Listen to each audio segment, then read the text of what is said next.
for things that happened during World War II and the Holocaust, and we didn't even have anything to do with that. Yeah. They don't think we deserve reparations. Mm. 3, what kind of price tag can you put on slavery? What kind of price tag can you put on lynching a mother and then slitting her belly open and stomping her babies into the ground? Oh. What kind of price tag can you put on feeding Black babies to crocodiles at carnivals as a prize? Most lynchings were actually economically motivated. A lot of people think lynchings were just because you were Black. It's easy to lynch a Black man and take his land, take his business, take his home. Yeah. A lot of other lynchings were because Black women were defending themselves against white rapists. It's easy to lynch a Black man because they fought off a white man trying to rape her. It's all about power and control. It didn't have anything to do with race. Wow. Almost finished here. Those are the similarities. Now we have differences. Okay. Just 4, but these are pretty big differences. Okay. Difference: Malcolm X was for voluntary separation. Martin Luther King was for integration. What is the difference between voluntary separation and integration? I'm sorry. Difference between voluntary separation and segregation. What's the difference? Voluntary is when I get involved in my own will. Separation is Segregation. segregation, yeah. And integration is about when I want to do that, even in my own will too, like integration. So the differences between voluntary separation and segregation. Voluntary separation is voluntary, of your own will. Yeah. Segregation is when someone else makes you do something. Force you to do that. Right. Okay. So Malcolm X believed in voluntary separation. Voluntary separation happens everywhere. Any city you go to, you're going to find a Chinatown. You're going to find a Little Italy. Yeah. You're going to find a place where you see a lot of the Hispanic brothers and sisters. Yes. You're going to find a place even where you see our African brothers and sisters. Find a place where you see our European brothers and sisters and our Black brothers and sisters. Yeah. Those are voluntary separation. It's no different than pulling your child out of private school or public school and putting them into a private school. Yeah. Everybody has the ability to voluntarily separate. Segregation is when you say you're forced to go to this school. Yeah. You're forced to live in this neighborhood, right? Integration. Integration, in my opinion, which is anyway, the way it was done in this country, is actually a little more like segregation than separation. Integration was the forcing of 2 communities together to try and make them get along. How well do you think that worked? It was hard. Very hard. Yeah.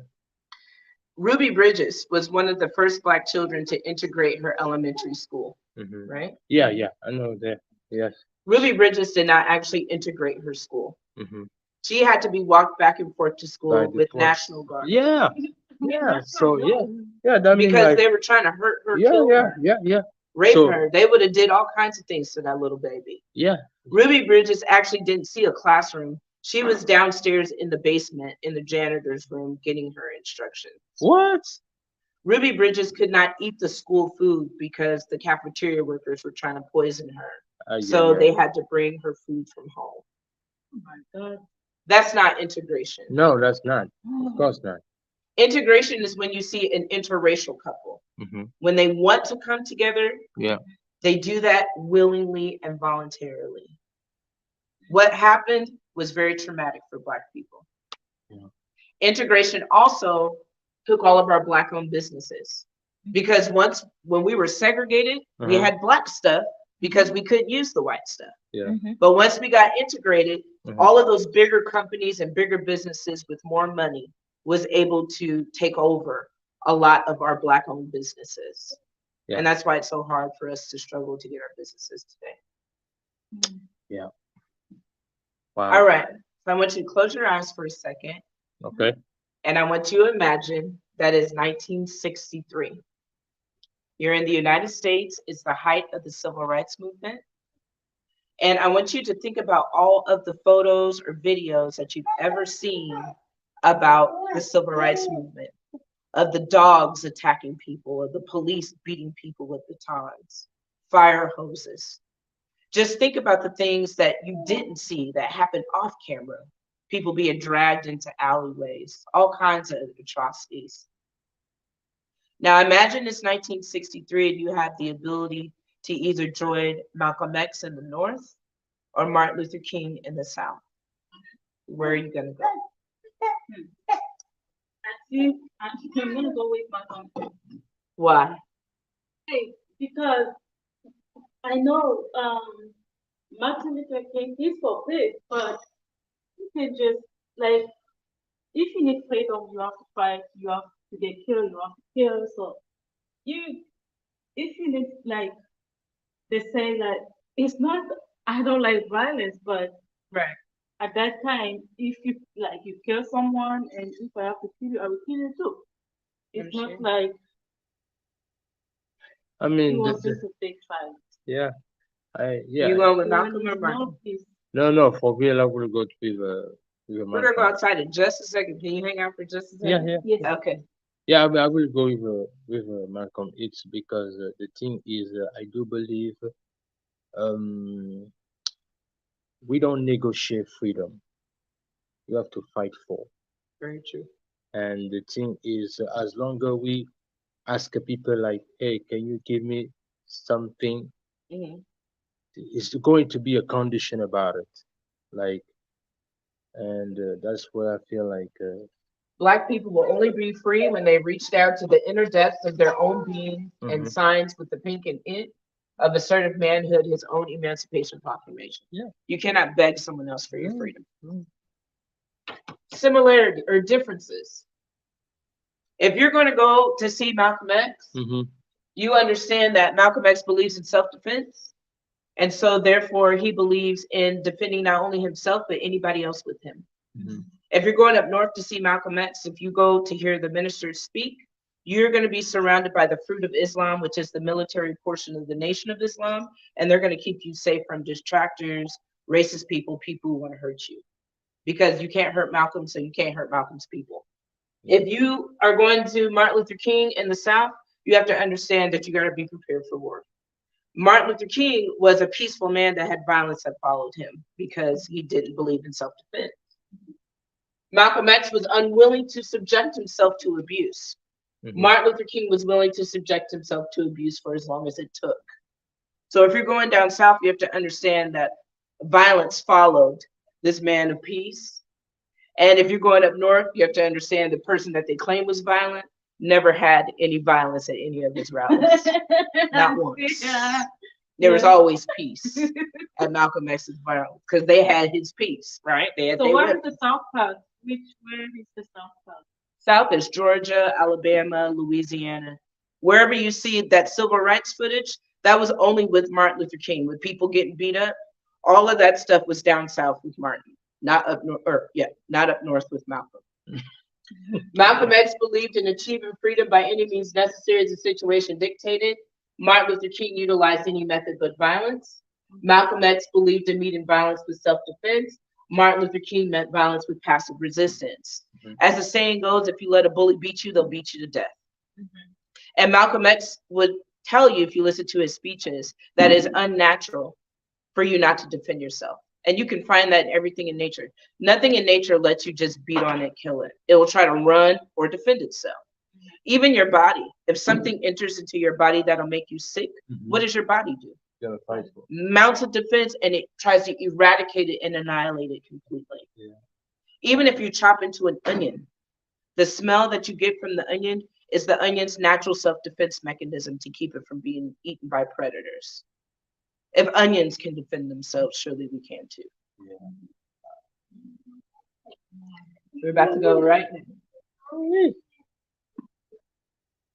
Ok, les amis, on est là au Martin Luther King, voilà, mémorial. Voilà, on est là là pour une petite visite là. C'est un petit vlog là. Donc, pour vous montrer un peu l'histoire. Yeah, yeah. I say Malcolm X. Yeah. YouTube. Yeah, we got a YouTube channel. Okay. Okay. Yeah. So this is actually our original memorial marker that Rowena Moore on this land. Once again, there was nothing there. The state of Nebraska had torn down his house, so it was just dirt. She found out where the dirt was and came and got her dirt. Okay. The state of Nebraska refused to give us the official memorial marker until 1984. Rowena Moore started this in 1970. So for 14 years, she fought for recognition for Malcolm X from the state of Nebraska, and they refused. She decided, I'll do it myself. So she put this out there as a memorial marker, and as you can see, it's been through some things, right? Yeah. It was actually ripped from its post several times. It was thrown in the street and ran over, and it was defaced with swastikas. Racist names were put on it. It was thrown in the middle of the street, and a Black family found it, took it home, they kept it safe for us. They brought it back 15 years later, though. So we actually didn't get this back until 2007. We had that marker by then, and you know, this though it was so emotional and important to us because this is the original. We were gonna clean it up, but we decided, nah, this reflects the ongoing struggle that Malcolm X went through and what he fought for his people. This painting here was done by a man by the name of Jeremiah Neal.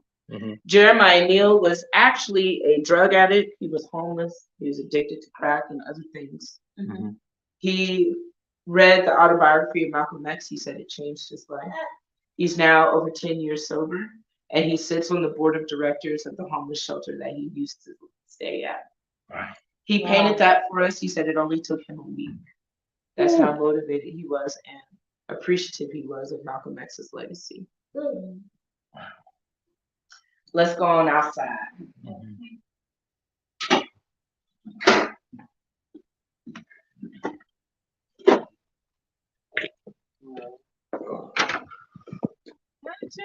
Oh yeah. And warm at the same time. Rowena Moore purchased this property, and she only had 2.5 lots of land, which is not even an acre. We now have 17 acres of land. Our land starts right there at that telephone pole, goes all the way through the house, backyard of Front Street, all the way down to Malcolm X Avenue when you're coming up the street. All the land on the back of the building is ours, plus the 2 parking lots that are adjacent.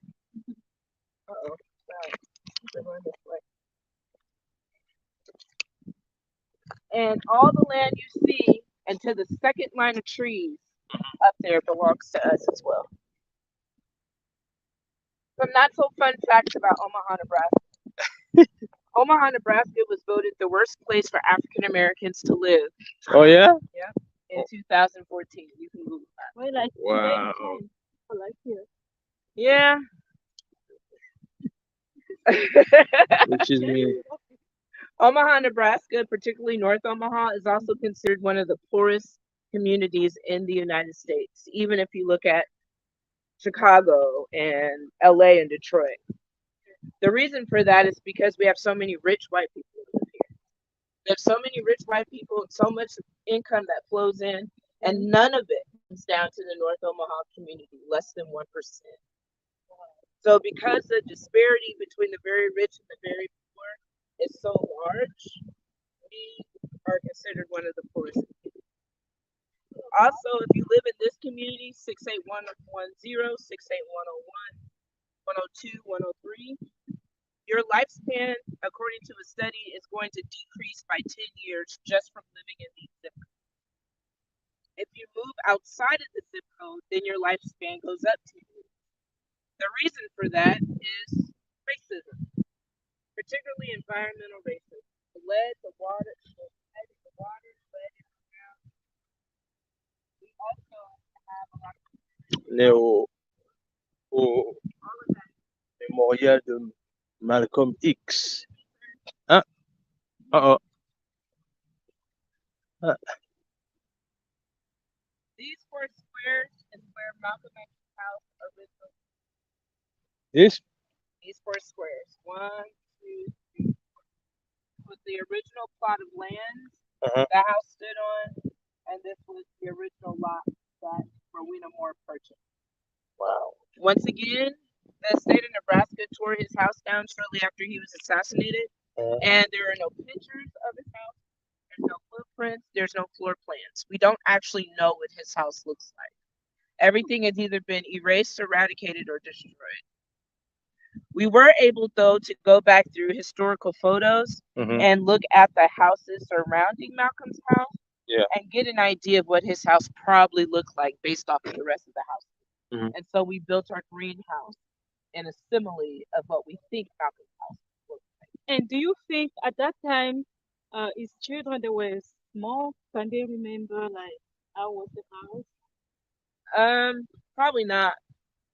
I think they remember a little bit about Omaha, but Malcolm himself was only 18 months when he left, and his brothers and sisters were basically like 6, 5, 4, 3. Yeah. So, that was a very early part in their life, and they did a lot of moving. They moved from Omaha to Wisconsin, from Wisconsin to Michigan, so to New York. So there is a lot going on in their lives at the time.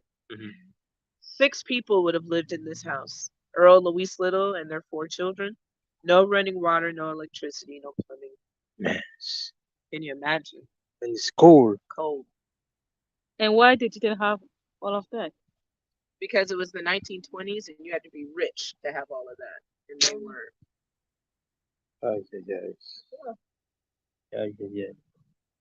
This is our memorial marker. 1984 is when we were able to get this done. I usually take pictures of people by the marker. Would you like me to take your picture? Yeah.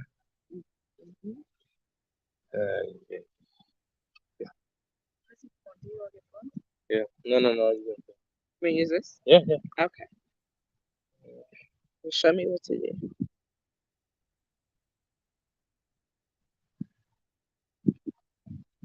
All right. Mama, you gonna get it?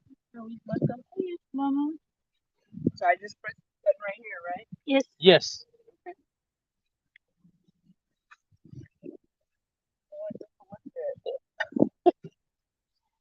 It looks really weird.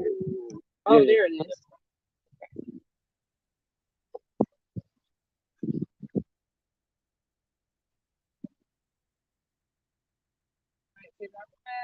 Malcolm X. It's coming. It's coming. Just do.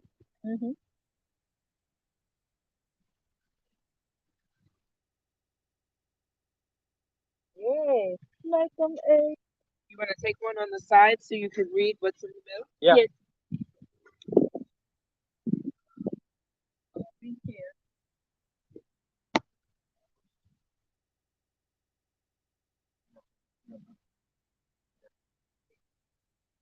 All right. Back. Malcolm X.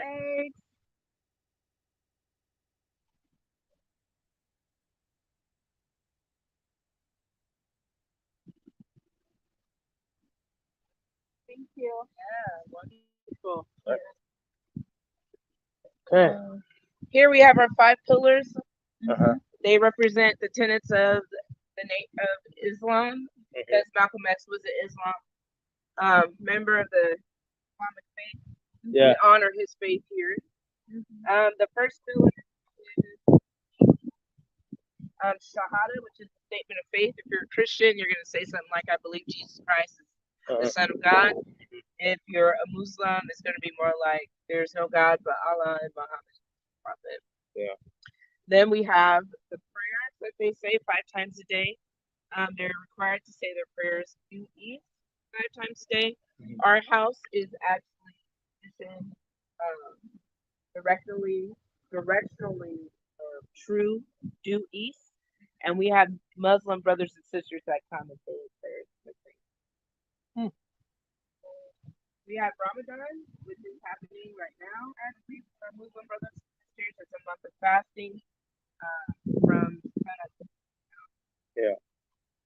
we have almsgiving, which our Muslim brothers and sisters do when they choose not to buy or sell, and as a way of honoring what they put to Allah. And then, of course, we have the Hajj, which is the pilgrimage. The pilgrimage, once again, is required of all Muslims who can take it. Malcolm X himself would not have been able to actually take his Hajj if it wasn't for his half sister from his father's previous marriage, Ella. Ella paid for Malcolm X to take his Hajj to Africa in the Middle East. Ella is the one that actually took care of him from the age of 14 on up in Boston, Massachusetts. Ella was a true righteous woman, completely in Malcolm's corner, and is one of the reasons who he is the person that he became to be. So that a picture Joanna showed you with all of the buildings and the houses and stuff. Yeah. This is the land that we're going to be putting this on. Okay. And of course that takes money. You know, that was a $21 million project. When we first started it, it is now a $65 million project. Ooh-wee. And once again, we're one of the poorest communities in the United States, so we depend on our tourism. We do ask $20 for the tour if you have it. If you don't, that's fine. But if you can give it, that helps us get the things done that we need done, keep the lights on, pay my salary. Yes, of course. Of course, I do have $20. I do take tips. All right. Yes, it's for That's Black History, so. Awesome.